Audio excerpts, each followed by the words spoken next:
Bonjour mesdames. Alors on se retrouve aujourd'hui pour une vidéo un peu spéciale. J'ai dans l'idée d'essayer la colorisation au crayon de couleur. Donc pour celles qui me connaissent, je fais déjà de la colorisation au feutre à alcool. Je vais pas dire que je maîtrise, mais je commence à connaître mes zones d'ombre et le mélange de mes couleurs. Et j'ai envie d'essayer donc avec des crayons de couleur. J'ai vu des choses absolument magnifiques sur plusieurs tutos.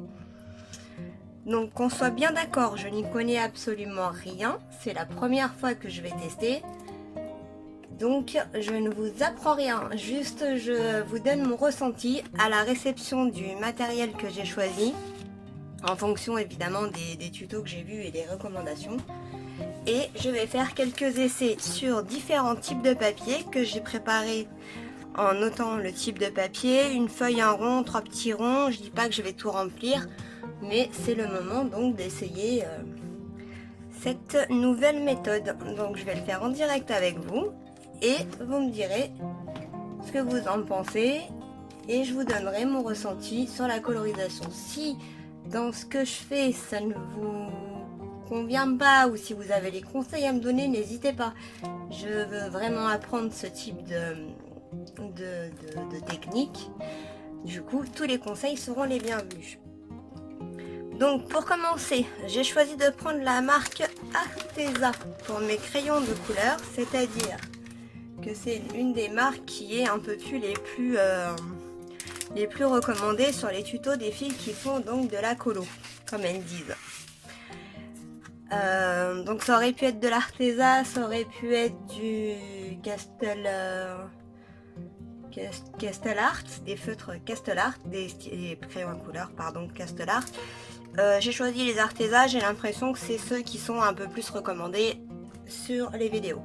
Du coup, je les ai pris en crayon de couleur aquarellable. Il semblerait que le résultat de crayon de couleur soit le même. Et je me suis dit que si ça me plaisait pas, ben, du coup j'aurais toujours des feutres aquarellables et que je pourrais passer un coup d'eau dessus pour modifier un peu l'aspect de la colorisation. J'ai pris bien entendu la boîte de 120.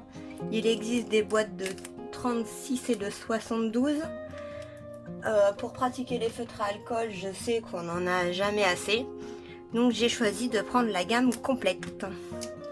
Donc je vais ouvrir avec vous cette petite boîte que je viens à l'instant de recevoir. Donc,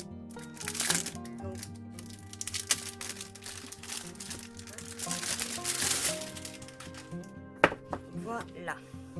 Donc pour information, j'ai payé les 120 feutres 55 €. Ils sont actuellement au promo. Il semblerait que le prix de départ soit de 70 €. Donc on n'est pas sur du petit budget, c'est vrai. On est plus dans du moyenne gamme. Quitte à me lancer dans ce type de projet, j'ai pas fait comme je fais d'habitude, c'est-à-dire acheter le moins cher à Action et tenter.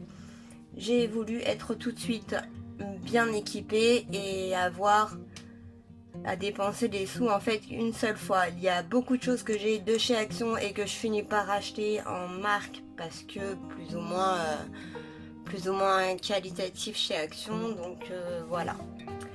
Après c'est vrai que pour les feutres à alcool, les feutres Action, les feutres, j'ai aussi des graphiques, ceux d'Action sont très bien. Pour les crayons de couleur, peut-être que je devrais sortir ma boîte pour pouvoir faire des comparaisons. Voilà, j'ai pas grand chose chez Action, j'ai que ça. J'avais acheté les feutres aquarelles, les crayons de couleur aquarellables qui me plaisaient pas du tout, que maman adore. Donc voilà, d'une personne à l'autre, on aura des avis différents. On découvre donc le contenu de notre boîte. Donc je l'ouvre avec vous. Alors déjà, on voit que le couvercle est solidaire de la boîte. On n'aura pas de boîte qui se balade. Et les crayons sont protégés par un petit papier. Du coup, on les recevra pas abîmés. Ça, c'est une bonne chose. Ensuite, je vous montre qu'ici, on a dans le couvercle un nuancier avec toutes les couleurs donc, qui sont contenues dans la boîte et des petits symboles qui sont des plus. Donc, d'après ce que j'ai compris, ça correspond, donc c'est écrit ici, à la tenue à la lumière.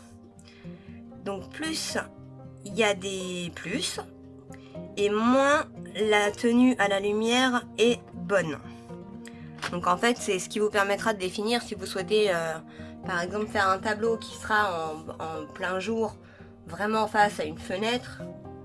Vous aurez moins de tenue sur un, je sais pas, sur un améthyste purple apparemment que sur un storm grey. Voilà, c'est ce qui est écrit. Maintenant je fais des colorisations principalement pour mettre dans des albums, donc qui restent dans le noir, donc je pense pas que ça a une grande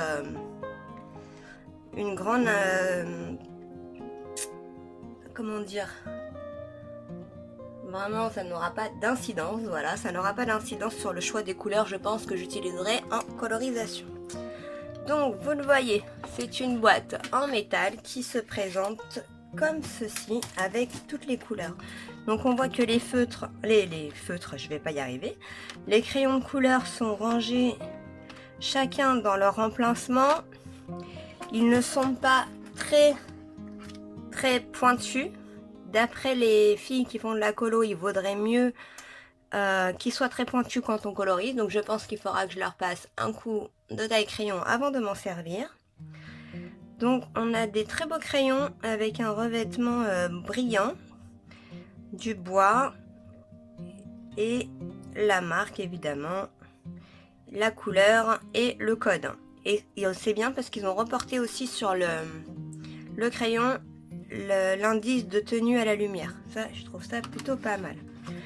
Donc ça se présente sous cette forme là. On a plusieurs plateaux qu'on va sortir de la boîte. Donc déjà c'est pas pratique, vous voyez, j'ai un peu du mal. Donc comme ceci, la première palette. On a ici une deuxième palette. Donc c'est pas rangé par couleur apparemment. J'ai l'impression que c'est rangé par intensité. Vous voyez, ça va presque se ressembler. Là on est plus fluo que là. Voilà. D'ailleurs c'est écrit dessus. On a un jaune fluo par exemple, le corail, l'abricot, voilà. Donc ça se présente sous cette forme de petits plateaux avec à chaque fois, oh on a une jolie palette de couleurs là. Bah, j'ai un crayon qui est abîmé, bon c'est pas grave hein, de toute façon c'est fait pour servir. Voilà, donc là on a des couleurs qui me feraient penser un peu peau, pêche et crème, marmelade orange, voilà, camel brown. Voilà, donc on a vraiment des jolies couleurs comme ceci. Là on arrive dans une teinte un peu plus foncée, donc je sais pas si je garderai ce type de rangement pour la classification des couleurs, je sais pas trop. Voilà. Et on a un cinquième plateau. Ah, avec des métallisés. Donc je sais pas si vous voyez le rendu. Ici on a un doré par exemple. Ici un cuivré, un argenté. Ça peut être plutôt pas mal. Je vais le sortir parce que j'ai prévu le coup. J'avais bien compris que ce type de plateau ne m'aiderait pas à faire mes petits dessins parce que ça prend de la place sur la table, parce que c'est pas pratique à utiliser et à sortir. Donc ça me fait une belle boîte pour ranger d'autres choses. C'est très bien. Je vais la mettre de côté. Et voilà. On a donc 5 plateaux dans ma boîte de 120 Arteza. 5 plateaux qui se présentent sous cette forme là. Donc c'est vraiment pas pratique. Ils sont un peu souples.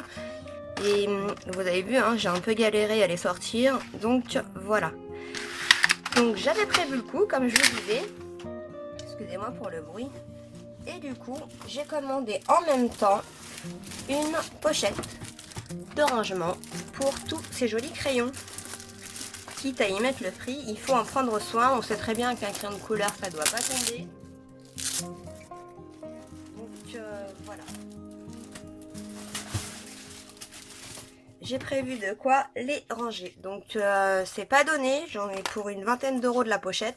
Bon après il y a du travail, hein. Moi je suis aussi couturière et quand je regarde ça, 20 euros c'est cadeau. Hein. Bon, voilà, c'est pas la question. Mais ça fait ça en plus dans le budget de départ de la colorisation au crayon de couleur. Donc on peut constater sur cette pochette qu'il y a plusieurs pochettes, bien entendu, dans lesquelles on va pouvoir ranger nos crayons de couleur. Voilà, ici il y aurait même de quoi mettre une gomme ou un taille-crayon. Là, vous voyez. Et donc, un petit espace pour chacun de nos crayons. Voilà, qui nous fera donc 3 pochettes tout en une. Et du coup, ça, sur le bureau, c'est quand même, ça prend moins de place que 5 plateaux complètement ouverts. Voilà pour la pochette. Et je ne sais pas, au tout dernier moment, j'ai aussi décidé d'ajouter ce qu'on appelle un blender. J'en ai un dans les feutres à alcool que j'utilise très peu, mais j'ai vu que les filles en utilisaient, donc voilà. Je ne suis pas allée plus loin que ça dans mes achats. Pour le moment, j'ai acheté vraiment des bons crayons, un blender, une pochette et un taille-crayon qui n'est pas le bon, mais qui fera le travail pour le moment.